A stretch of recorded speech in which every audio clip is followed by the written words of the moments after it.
오늘은 빌리프랩에서 민희진 대표를 명예훼손으로 고소한 사건에 대해서 살펴보겠습니다. 엊그제 빌리프랩에서 영상을 올렸어요. 구체적으로 민희진 대표가 기자회견에서 한 발언, 아일릿에 대해서 몇 가지 발언을 했었죠. 그 발언에 대해서 문제를 삼으면서 허위다, 명예훼손적인 발언이다, 이거를 어필하기 위해서 영상을 만들어서 올렸더라고요. 제가 명예훼손 전문 변호사다 보니까 그 사건이 굉장히 흥미로웠고 이 주제를 좀 심도 있게 다루면 좋겠다고 생각을 해서 오늘은 실제 판례도 함께 살펴보면서 조금은 더 디테일하게 얘기를 해보려고 합니다. 일단은 빌리프랩에서 문제 삼고 있는 발언은 세 가지 정도예요. 실제 영상에서도 민희진 대표의 기자회견 중에 세 가지 부분을 인용해서 보여주고, 그 다음 이게 왜 자기네가 볼 때는 거짓인지를 막 설명하고 그 다음에 어필하는 내용들을 담았더라고요. 일단 첫 번째로 문제 삼고 있는 내용은 발언 워딩을 살펴보는 게 중요한데, 아일릿이 우리 제작 포뮬러를 모방했다 라는 발언이에요. 그리고 두 번째 발언은 왜 우리 안무, 우리 키 안무 가져다 썼어요 라고 질문 형식으로 발언한 거야. 그걸 또 문제 삼았고, 마지막으로 세 번째는 아일릿의 포뮬러의 플로우가 비슷하다, 이런 발언을 했어요. 이런 민희진 대표의 발언이 명예훼손이냐 아니냐를 판단함에 있어서는 세 가지 정도가 법적인 쟁점이 될 겁니다. 첫 번째 쟁점부터 보자면 이 판례, 이 대법원 판례를 살펴봐야 돼요. 명예훼손죄에 있어서 사실의 적시의 의미가 뭐냐, 그리고 사실인가 또는 의견인가를 판단하는 기준. 명예훼손죄에서 사실의 적시는 가치 판단이나 평가를 내용으로 하는 의견 표현에 대치되는 개념이다. 그 표현 내용이 증거에 의한 입증이 가능한 것을 말한다. 이것이 핵심적인 차이입니다. 대법원 판례도 이것을 바로 사실의 적시와 의견 표현의 핵심적인 키워드로 제시하고 있어요. 그리고 이 내용이 중요해요. 다른 사람의 말이나 글을 비평하면서 사용한 표현이 겉으로 보기에 증거에 의해서 입증 가능한 구체적인 사실관계를 서술하는 형태를 취하고 있더라도, 즉 이 사건에서 민희진 대표는 아일릿이 뉴진스의 포뮬러를 모방했다라고 말했어요. 그러면 언뜻 보면 모방했냐 아니냐는 증명 가능한 것처럼 보일 수 있잖아요. 그렇더라도 여기 보면 이러이러한 것들, 논리적 흐름, 전개 방식, 해당 글과 비평의 대상이 된 말, 글의 전체적인 내용 등을 종합해서 볼 때 그게 실제로는 비평자의 주관적 의견에 해당되고, 비평자가 자신의 의견을 강조하기 위한 수단으로 그와 같은 표현을 사용한 것이라고 이해된다면 명예훼손에서 말하는 사실의 적시에 해당된다고 볼 수 없다. 이 부분이 이 사건에서 상당히 중요하게 작용할 걸로 저는 생각해요. 전체 기자회견의 내용이나 앞뒤 맥락을 보면 민희진 대표가 하이브의 멀티레이블 문제점, 이거에 대해서 자신이 막 토로를 해요. 이런 의견을 막 강조하다가 아일릿의 예를 거기에 끼워 넣어요. 이러니까 아일릿이 뉴진스 포뮬러 모방을 했고 이런 게 멀티레이블의 문제 중에 하나라고 생각한다 라고 들리는 얘기들을 막 합니다. 이러한 판례 법리에 비춰볼 때 민희진 대표의 발언이 사실의 적시가 아니라 민희진 개인의 의견 표명으로 볼 가능성이 꽤나 높은 사안입니다. 이게 하나 중요한 쟁점이고요. 그 다음 주제가 바로 명예훼손의 고의 문제였죠. 명예훼손의 고의. 여기를 볼게요.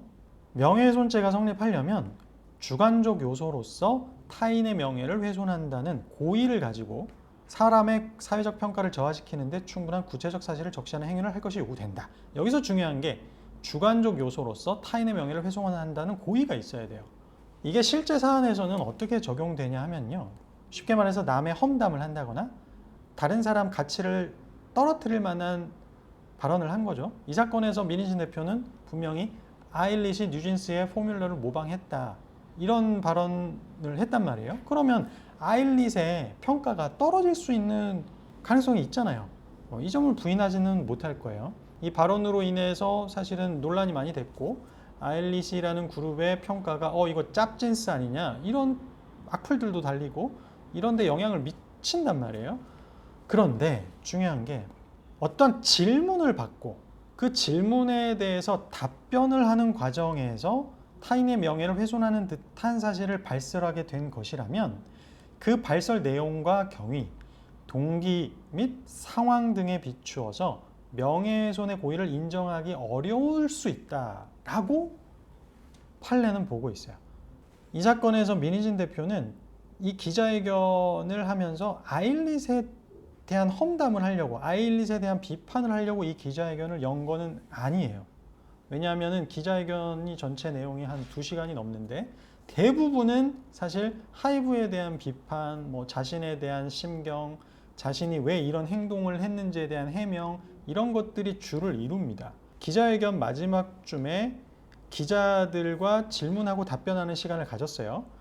그 중에 하이브의 멀티 레이블에 대한 어떤 개선 방향에 대해서 어떻게 생각하는지, 문제점은 무엇인지 답변해달라는 질문을 받아요. 그 질문에 대한 답을 하면서 아일릿 내용이 들어갑니다. 그리고 그 답변, 아일릿에 관련된 답변 내용이 합치면은 5분이 채 안 돼요. 이런 거를 살펴보면 명예훼손 고의를 인정받기 굉장히 난이도가 높겠다 싶습니다. 기존에 이런 명예훼손의 고의를 인정하지 않은 판례들이 다 답변하는 과정에서 나온 명예훼손성 발언이었거든요.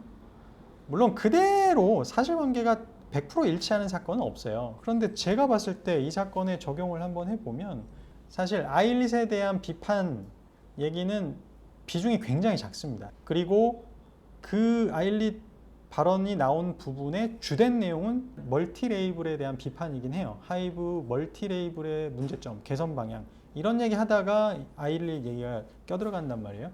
그러면 지금 살펴본 이런 판례 법리를 충분히 갖다 쓸 수 있겠다라는 생각이 드는 거죠. 변호사 관점에서는. 그래서 이 두 번째 쟁점, 명예훼손의 고의가 인정될 거냐, 이 문제에 있어서도 민희진 대표는 뭔가 충분히 항변할 만한 카드가 있겠다, 방어 논리가 있겠다 싶어요.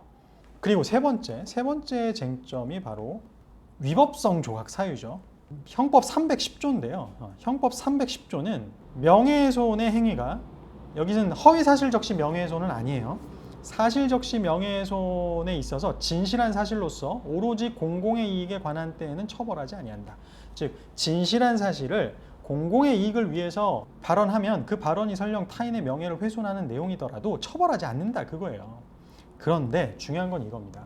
대법원이 이 310조 위법성 조각 사유를 넓게 인정하는 경향이 있어요.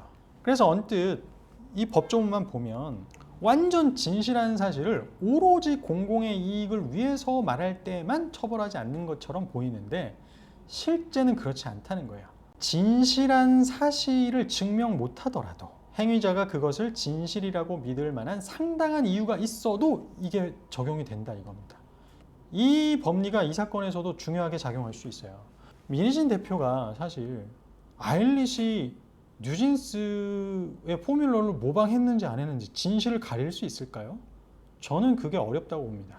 실제로 빌리 프랩의 영상은 이 부분을 아주 공들여서 설명하더라고요. 우리가 뉴진스를 카피한 그룹이 아니고 실제 제작 과정에서 뉴진스를 따라하려고 하지도 않았고, 이런 내용을 구구절절하게 막 설명을 해요. 그런데 중요한 게 이거죠. 민희진 대표 입장에서는 진실한 사실을 증명 못하더라도 진실이라고 믿을 만한 상당한 이유가 있으면 충분히 위법성 조각 사유를 들고 나올 수 있다는 겁니다. 그런데 민희진 대표가 이런 얘기를 많이 하죠. 자기가 생각할 때 왜 아일릿이 우리 뉴진스 포뮬러, 제작 포뮬러를 모방한다고 생각하는지를 막 예를 들어요. 한복을 입고 화보 촬영한 거 너무 똑같지 않냐. 그 오디션 선발 과정에서 포스터를 제작했는데 그 포스터 톤 앤 매너 너무 비슷하지 않냐.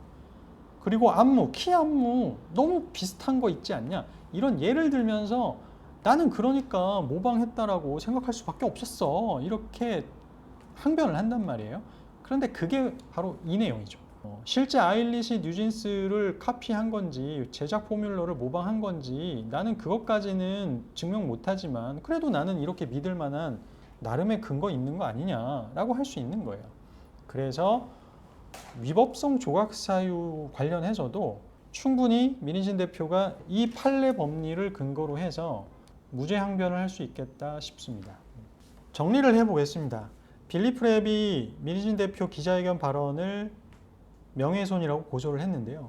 이 사건에서 세 가지 법적 쟁점이 발생할 걸로 예상이 되고, 첫 번째는 명예손죄에 있어서 사실의 적시와 의견의 표현 구별. 그런데 기자회견의 전체 내용을 보면 의견의 표현으로 볼 만한 내용들이 꽤 있다.